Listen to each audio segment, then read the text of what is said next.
Hello दोस्तों, very very good morning. तो दोस्तों, आज का हमारा टॉपिक है breast cancer. So first, introduction of breast cancer. Cancer of the breast start with a genetic alteration in a single cell. जो cancer of the breast होता है वो कब स्टार्ट होता है? जब कोई जेनेटिक अल्ट्रेशन होता है सिंगल सेल्स में, यूजुअली एडवांस ओवर ईयर। ये कब होता है? ज़्यादातर एडवांस ओवर ईयर में। Then become a palpable. ये रहता है, जो ब्रेस्ट कैंसर होता है वो कैसा होता है? Palpable. Cancer of the female breast is among the commonest of human cancer throughout the world. जो फीमेल का ब्रेस्ट कैंसर होता है वो एक कॉमन कैंसर होता है थ्रू आउट पूरे वर्ल्ड में। ज़्यादातर देखा जाता है कि फीमेल में ही ब्रेस्ट कैंसर होता है। It's incidence varies in different country.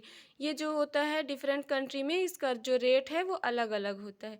Clinically the breast cancer usually present at a solitary painless palpable lump which is detected quite often by self examination.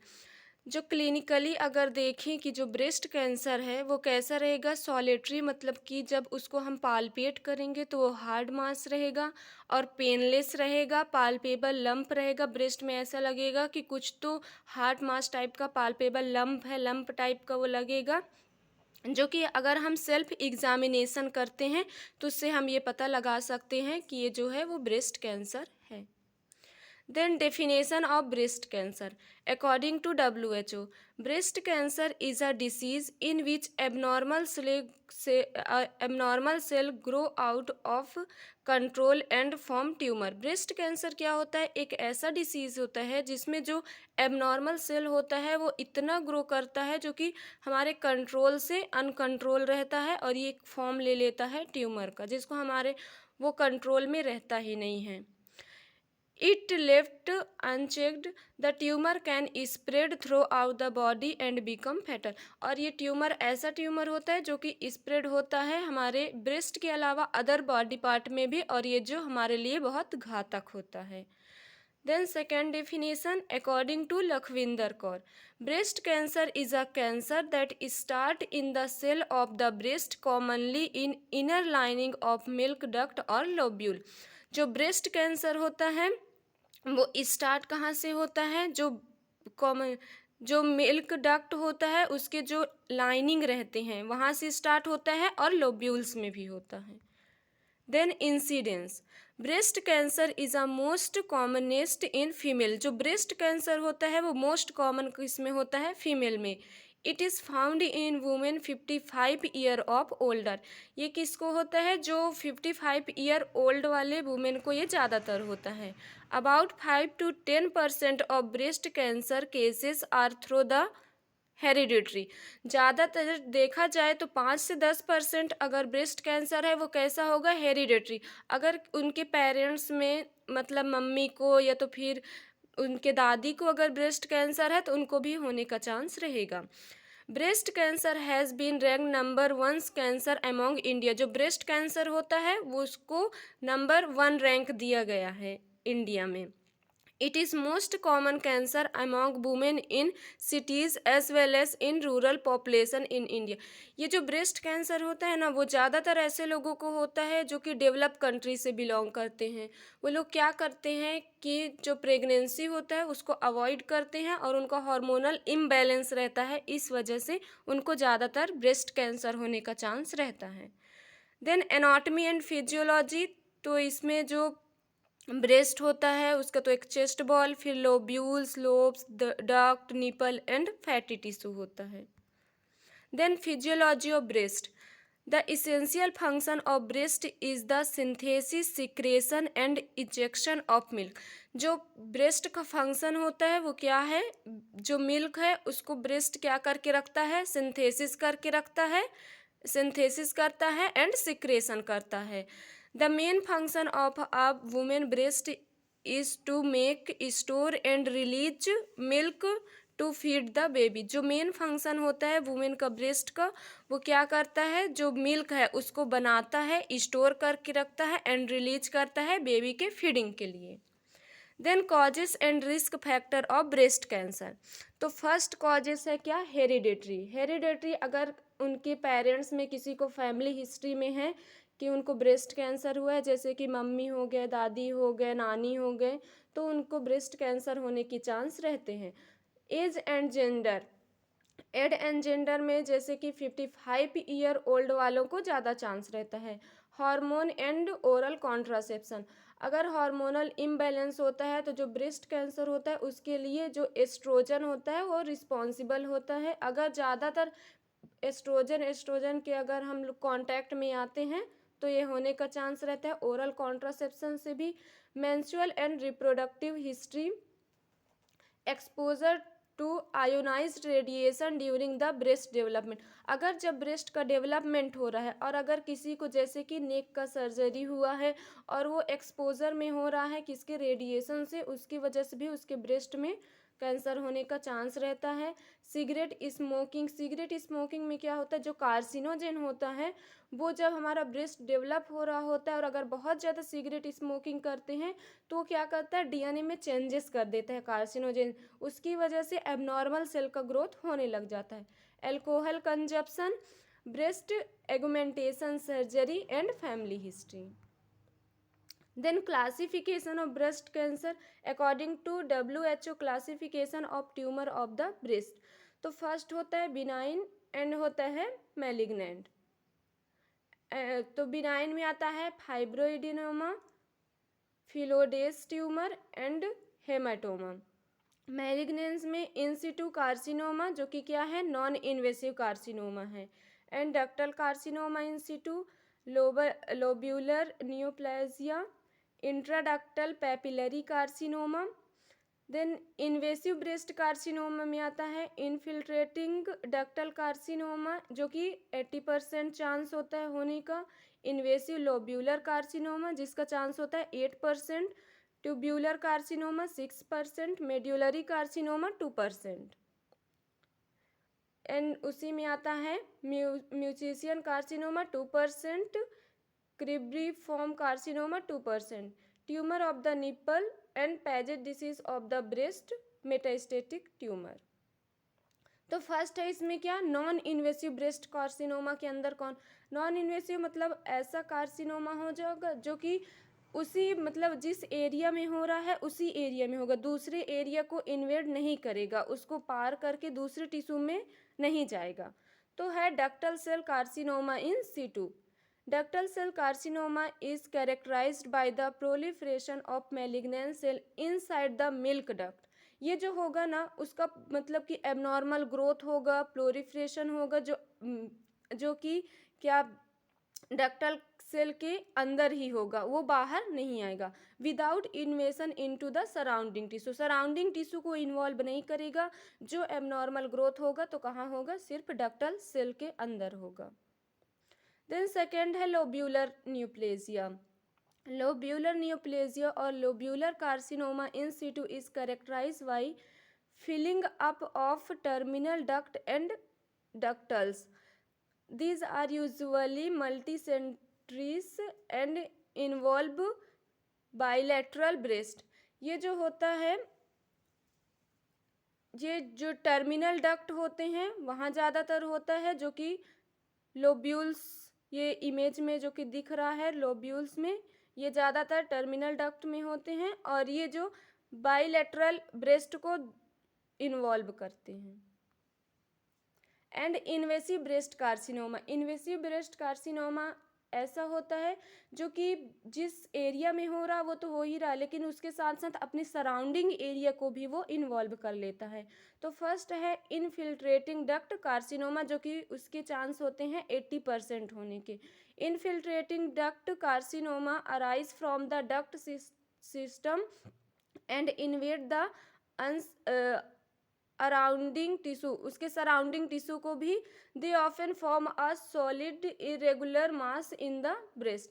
ये क्या होता है, जो इनफिल्ट्रेटिंग डक्ट कार्सिनोमा होता है वो कहाँ होता है, जो डक्टल सेल्स है उसमें तो होगा लेकिन उसके साथ साथ वो अपने सराउंडिंग टिश्यू को भी इन्वॉल्व कर लेता है। जैसे कि आप ये नीचे वाले इमेज में देख सकते हैं, जो इन्वेसिव डक्टल कार्सिनोमा है, उसके साथ साथ वो अपने आउटर मेम्ब्रेन के साथ वो जो एबनॉर्मल सेल्स है वो बाहर की तरफ भी फैल रहे हैं। एंड सेकेंड है इसमें invasive lobular carcinoma. It is arise from the lobular epithelium and typically occur as a area of it will define thickening in the breast. They are often multicentric and can be bilateral.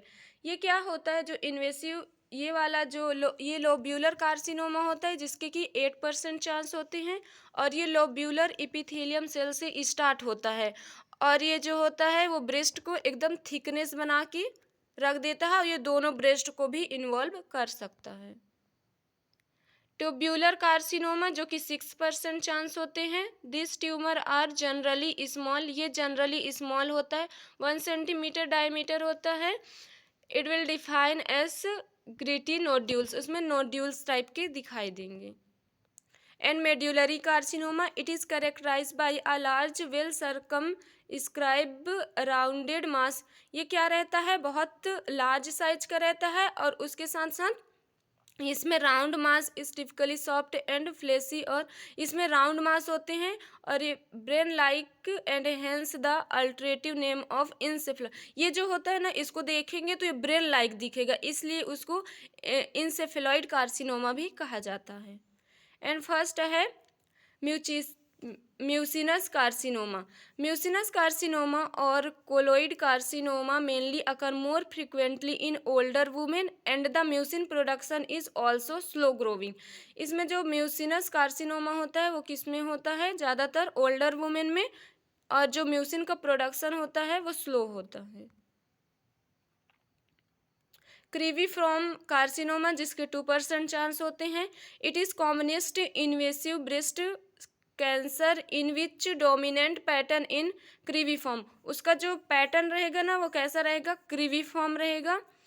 Fenestration in the solid area malignant cell that produce a Swiss cheese pattern, और जो malignant sales होंगे ना वो produce होंगे कैसे, Swiss cheese pattern में। And tumour of the nipple जो कि Paget's disease of the nipple भी बोला जाता है।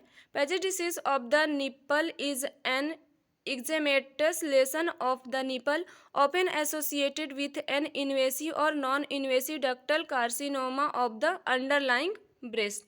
ये जो होता है ना वो कहाँ होता है, निपल में होता है। And metastatic tumour, the cancer has spread to other part of the body.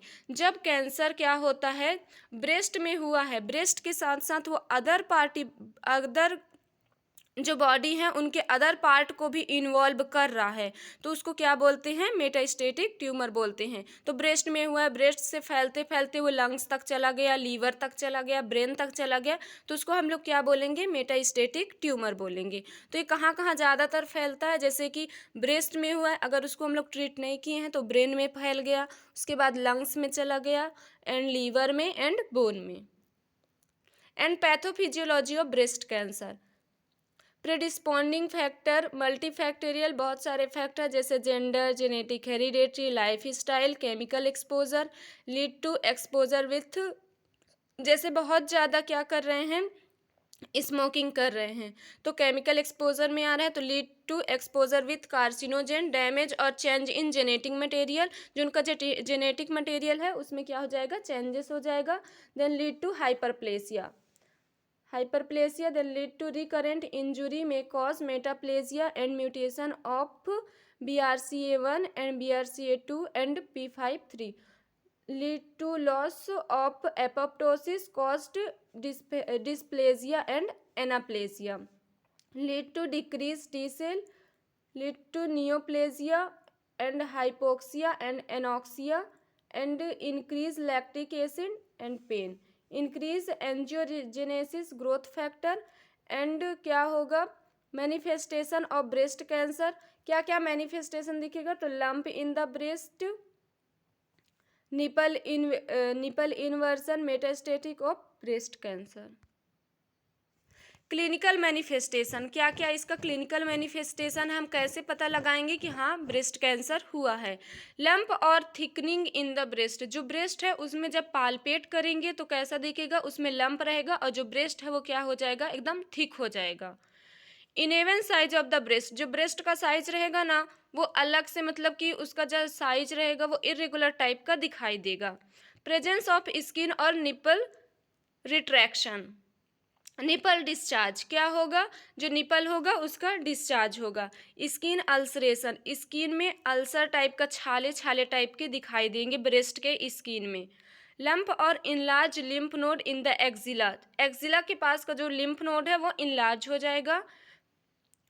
प्याउड orange appear of the skin, जो ब्रेस्ट का स्किन रहेगा ना वो जैसा ऑरेंज का रहता है ना, मतलब कि थोड़ी थोड़ी दाने दाने टाइप का, वैसे टाइप का जो ब्रेस्ट का स्किन है वो दिखेगा। ब्रेस्ट को पालपेट करने से पेन होगा। Change in texture of the skin, skin का टेक्सचर भी चेंज हो जाएगा। देन इन्वेस्टिगेशन, क्या क्या इन्वेस्टिगेशन करेंगे जिससे हम लोग फाइंड आउट कर सकते हैं कि हाँ ब्रेस्ट कैंसर है। तो ब्रेस्ट सेल एग्जामिनेशन करेंगे, तो उसमें सबसे पहले जब ब्रेस्ट से सेल्फ एग्जामिनेशन करेंगे तो जो लंप है वो पालपेट होंगे। And fine needle aspiration and excisional और इंसिजनल बायोप्सीज, बायोप्सी करेंगे तो उसमें जो एबनॉर्मल सेल्स है उसका पता चलेगा। Complete blood count, PT scan, chest X ray, CT scan, MRI, bone scan, mammogram. And management, क्या क्या उसके मैनेजमेंट हैं ब्रेस्ट कैंसर की। तो मेडिकल मैनेजमेंट में फर्स्ट आता है chemotherapy. It is a systemic treatment of cancer, anti neoplastic drug include in the chemotherapy. इसमें क्या होता है, जो एंटी न्यूप्लाज्मिक ड्रग होता है उससे पेशेंट को ट्रीट किया जाता है, जिसको कीमोथेरेपी बोलते हैं। इसके साइड इफेक्ट क्या क्या होते हैं, तो हेयर लॉस होगा, infection, anaemia and diarrhoea. And second है external beam radiation therapy. It is usually administered by high energy X ray machine, betatron and linear accelerator और machine containing a radio isotope. इसमें क्या होता है, रेडिएशन थेरेपी से भी इसको ट्रीट किया जाता है। तो इसका साइड इफेक्ट क्या होगा, ब्लड विजन होगा, मेमोरी और कंसंट्रेशन प्रॉब्लम होगा, स्किन चेंज होंगे एंड हेयर लॉस होगा। हेयर लॉस क्यों होगा, क्योंकि हम लोग क्या कर रहे हैं, जो न्यू सेल्स होते हैं इनको ट्रीट कर रहे हैं। तो जो हेयर सेल्स होते हैं वो भी तो न्यू सेल्स होते हैं। तो जब हमारे जो बॉडी है उसमें न्यू सेल्स का ग्रोथ स्टॉप हो जाएगा, तो जो ड्रग्स है ना और जो कि रेडिएशन थेरेपी दे रहे हैं, जो भी ड्रग्स दे रहे हैं वो क्या करेगा, हमारे एबनॉर्मल जो न्यू सेल्स हो रहे हैं, जो कि ट्यूमर सेल्स हैं, जो कि कैंसरस सेल्स हैं, उनको ट्रीट करने के साथ साथ जो हमारे नॉर्मल न्यू सेल्स हो रहे हैं, जैसे कि हमारे हेयर ग्रो हो रहे हैं, तो उन सबको भी स्टॉप कर देगा और हेयर लॉस होगा और हेयर ग्रो नहीं होगा। देन हार्मोनल थेरेपी, क्योंकि जो एस्ट्रोजन होता है ना वो मेन रिस्पॉन्सिबल होता है ब्रेस्ट कैंसर के लिए, तो हम लोग हार्मोनल थेरेपी देंगे। Hormonal therapy is given on the basis of oestrogen and progesterone index. Tamoxifen is a primary, tamoxifen क्या है, एक मेडिसिन का नाम है।